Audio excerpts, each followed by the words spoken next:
안녕하세요. 이규현 전사입니다. 오늘은 새벽 묵상 26번째 시간입니다.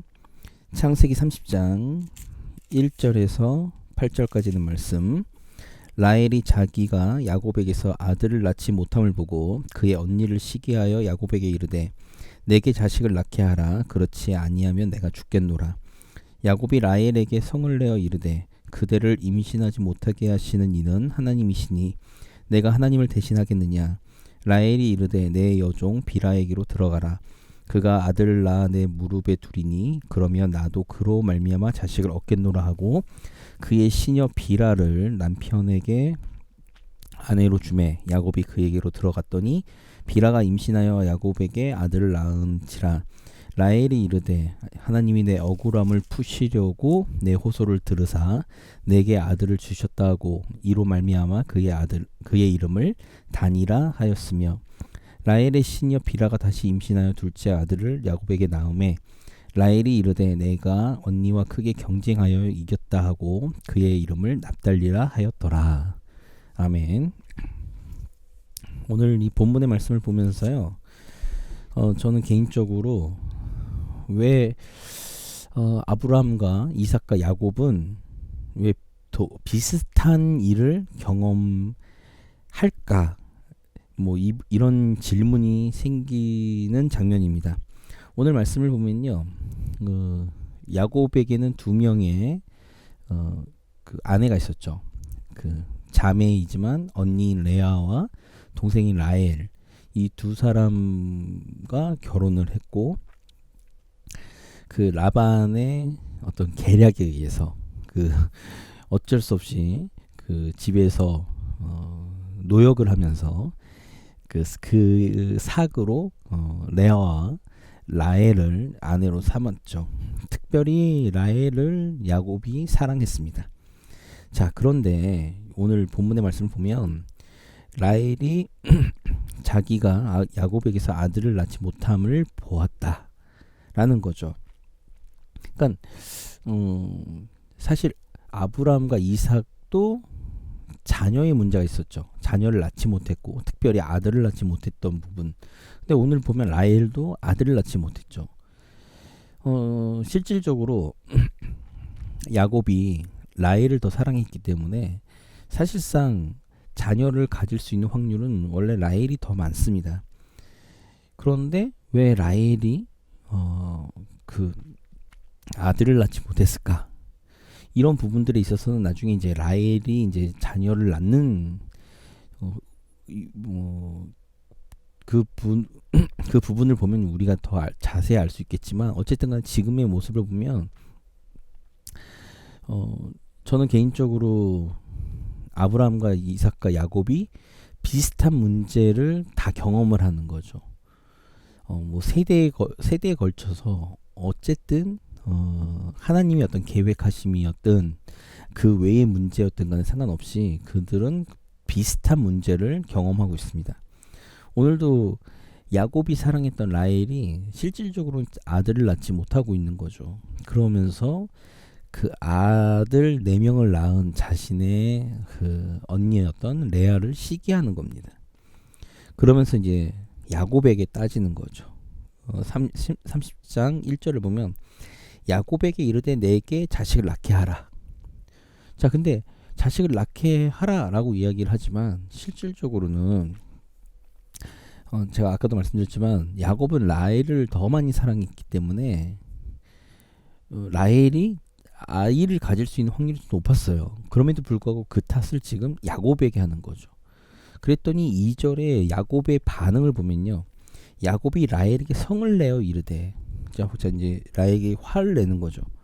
그대를 임신하지 못하게 하시는 이는 하나님이시니. 자, 자신은 부부로서 그 라헬을 사랑하고 그래서 그 아이를 더 가질 수 있는 어떤 그런 조건들을 더 많이 만들어 주었지만 임신하지 못하게 하시는 이는 하나님이시라고 이야기하는 거죠. 자, 이 모습을 보면 사실 30장 1절에서 2절의 모습을 보면 저는 개인적으로 이 모습이 창세기에 이 앞에 나와 있는 야곱의 조부였던 아브라함과 사라와의 대화가 생각이 납니다. 1차적으로는 아브람에게 자녀가 없으니 사라가 자신의 여종이었던 하갈을 통해서 자기가 자녀를 낳으려고 하는 모습이죠. 이 밑에 쭉 또 내용을 보면 사라와 동일한 그런 결정을 내리고 그런 행동을 합니다. 자, 그런데 전 더 나아가서 이 모습을 보면 실질적으로 창세기 3장에 나와 있는 그 아담의 타락에 대한 부분들이 저는 더 눈에 이렇게 기시감으로 다가옵니다. 라헬은 지금 자기가 아이를 못 갖고 있는 부분들을 야곱의 탓으로 하고 있고요. 야곱은 하나님의 탓을 하고 있는 거죠. 정가하는 겁니다. 자신들의 어떤 그런 것들. 물론 이것이 지금 30장 1절에서 2절에 있는 라헬이 자녀를 갖지 못하는 것은 죄의 문제는 아니지만 이 죄성을 가진 인간들이 가지는 가장 기본적인 특징 중에 하나가 책임을 전가한다는 거죠. 그러면서 2절 마지막 부분에 야곱이 내가 하나님을 대신하겠느냐라는 거예요. 그러면서 이제 라헬이 이제 3절부터 비라, 자신의 여종이었던 비라를 통해서 아들을 대신 취하려고 하는 이 장면은 아까 말씀드린 것처럼 사라가 하갈을 통해서 자녀를 얻으려고 했던 그 모습과 비슷한 모습입니다. 근데 재밌는 건 이거죠. 3절에서부터 쭉 보면 그 비라를 남편에게 아내로 주어요. 그 주고 난 다음에 아들을 낳아요. 신기하죠? 그러면서 6절에 라헬이 이르되 하나님이 내 억울함을 푸시려고 내 호소를 들으사 내게 아들을 주셨다 라고 하면서 이름을 단이라고 짓습니다. 자, 그런데 6절의 말씀을 자세히 보면요, 이렇게 보면 되게 뭔가 이렇게 뭔가가 이렇게 그럴듯해 보이잖아요. 하나님이 내 억울함을 푸시려고 내 호소를 들으사 내게 아들을 주셨다라는 거죠. 근데 실질적으로 라헬이 뭐가 억울한 거죠? 저는 그게 되게 궁금합니다. 라헬이 도대체 뭐가 억울할까? 저는 그 부분에 있어서는 사실상 라헬이 실질적으로는 저는 그 억울함에 대한 부분들은 자기가 가지고 있는 자격지심이라고 저는 판단합니다. 그 이유가 뭐냐면요, 이런 거예요. 사라가 하갈을 통해서 이스마엘을 얻었을 때 하갈이 자신이 임신한 것을 알고 그 사라를 멸시했죠. 자, 그러면 지금 라헬이 만약에 그 당시에 하갈에게 당한 것처럼, 그러니까 하갈에게 당한 사라 같은 모습이었다면 저는 이 6절의 말씀에 아마 라헬의 그 감정에 저는 동의할 겁니다. 그러나 실질적으로 성경을 보면 라헬이 레아에게 그러니까 자기의 자녀를 갖지 못하고 레아가 자녀를 가져서 그 부분에서 라헬에게 어떤 위해를 가했다면 이 말이 맞지만 성경에서는 지속적으로 야곱은 라헬을 사랑했어요. 그러니까 아들 4명을 낳았다고 해서 레아를 더 사랑한 게 아니에요. 레아를 사랑하지 않았죠. 근데 라헬을 사랑했어요. 근데 뭐가 억울하다는 거죠? 저는 이 부분에 있어서는 사실상 라헬이 좀 너무 인간적인, 자기 중심적인 모습이라고 저는 판단합니다. 그러니까 인간적인 방식으로 자신의 여종이었던 비라를 통해서 아이를 낳았던 사라와 아브라함이 하나님의 말씀을 온전히 믿지 못하고 인간적 방법을 썼던 것처럼 똑같은 거죠. 그러면서 그 가운데 하나님의 일을 오히려 이 라헬은 하나님에 대한 이야기들을 그러니까 자신의 어떤 그런 부분들을 하나님의 그 일과 연계시켜서 합리화시키는 모습처럼 보입니다. 제 개인적으로는. 그러면서 이제 이런 거죠. 7절에 라헬의 시녀 비라가 다시 임신하여 둘째 아들을 야곱에게 낳음에 8절이 이제 이겁니다. 라헬이 이르되 내가 언니와 크게 경쟁하여 이겼다. 그래서 그 아들의 이름을 납달리라 하였다. 납달리는 경쟁함이죠. 자, 저는 8절의 이 이야기가 라헬의 진심이고 본심이라고 생각합니다. 왜 억울했을까? 라헬은 그러니까 실질적으로 성경 지난 시간에 저희가 살펴봤지만 창세기 29장에 보면 레아는 눈이 어두웠어요. 그러니까 좀 뭔가 흠이 있었죠. 라헬은 아리따웠습니다. 그러니까 라헬은 실질적으로 언니 레아에게 있어서 우월감이 있었어요. 그리고 같은 남편이긴 하지만 야곱의 사랑을 자기는 독차지했어요. 그러면 자신의 아버지였던 라반에게도 저는 개인적으로 레아보다는 라헬이 더 사랑을 받았을 거라고 추측하는 바입니다. 이랬던 라헬이 지금 자녀가 없어서 자긴 자녀가 없고 아들이 없는데 언니는 4명의 아들을 낳은 거예요.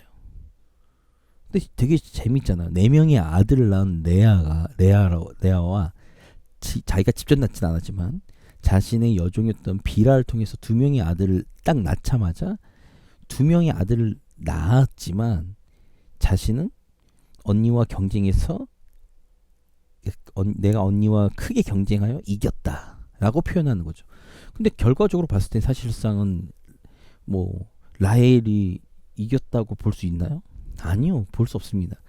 그러니까 아까 뭐 자신의 억울함을 하나님께서 들으셨다 뭐 이런 표현을 썼지만 실질적으로는 그 억울함은 자기 스스로가 갖는 자기 언니에게서 느꼈던 자신이 원래 가지고 있었던 그 우월감을 자신의 어떤 그런 자존심이 상하는 아이를 낳지 못함으로 인해서 상하는 것이 억울한 거였죠.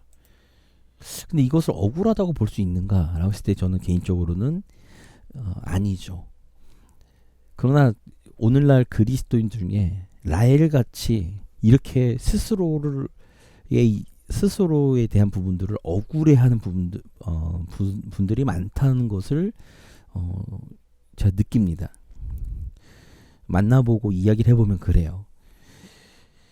그러면서 자신의 어떤 인간적인 방식을 쓰면서 하나님이 나에게 그렇게 라헬이 고백했던 것처럼 나의 호소를 듣고 나의 억울함을 들으셨다라고 스스로 생각하시는 분들도 꽤 많다는 거죠. 우리가 지금 라헬의 모습같이 그런 신앙생활을 하고 있진 않은지 돌아봐야 됩니다. 라헬 같은 우리의 신앙의 모습이라면 사실상은 하나님을 구실로 삼은 우리의 욕심과 우리의 어떤 그런 경쟁심, 내가 내 유익과 내 이익을 위해서 살아가는 나의 그런 죄성의 모습을 그대로 담고 있다는 거예요. 그렇기 때문에 우리가 스스로 생각해 봐야 될 것은 오늘 이 본문을 통해서 스스로 우리가 생각해 봐야 될 것은 우리의 모습도 우리의 신앙도 라헬처럼 너무 내 중심적으로 하나님을 굳이 삼아 내 유익과 내 이익과 내 멋대로 하려고 하는 이런 죄인된 모습으로 신앙생활을 잘하고 있다고 착각하고 있지 않는지 돌아봐야 됩니다. 그리고 야곱처럼 라헬처럼 그것을 누군가의 탓으로 책임 전가하는 그런 모습으로 살아간다는 것도 궁극적으로는 하나님의 탓으로 가는 거죠. 이런 우리의 불신앙적인 모습은 없는지 우리가 스스로 좀 돌아보고 살펴봐야 될 것 같습니다. 그래서 만약에 우리의 모습, 우리의 신앙의 모습이 라헬 같은 그런 자기중심적인, 이기적인 그러면서 자신의 죄인된 모습으로 신앙생활을 잘하고 있다고 착각하고 있었다면 우리는 다시 돌이켜 주의 말씀 가운데로 기준을 삼아 우리가 하나님께서 기뻐하시는 우리의 모습으로 바꿔줘야 됩니다. 나중에 이제 그 라헬에 대한 이야기를 하겠지만 어쨌든 라헬에게도 하나님께서 아이들을 허락하셨죠. 그 허락하신 그 장면, 우리가 오늘 본문 바라본 본문과 라헬의 모습이 어떻게 바뀌었는지, 어떤 모습으로 변했는지 그 비교해 보는 것도 굉장히 좋은 우리에게 교훈이 될 것입니다. 오늘 우리가 우리 신앙과 우리 삶을 돌아보면서 우리가 좀 하나님이 기뻐하지 않는 방식으로 신앙생활을 하고 있는 모습이었다면 돌이켜 하나님의 방식으로, 하나님 기뻐하시는 모습으로 신앙생활해서 하나님의 축복과 하나님의 인도하심을, 하나님의 능력을, 하나님의 영광을 보여줄 수 있는 하루가 되기를 주님의 이름으로 기도합니다.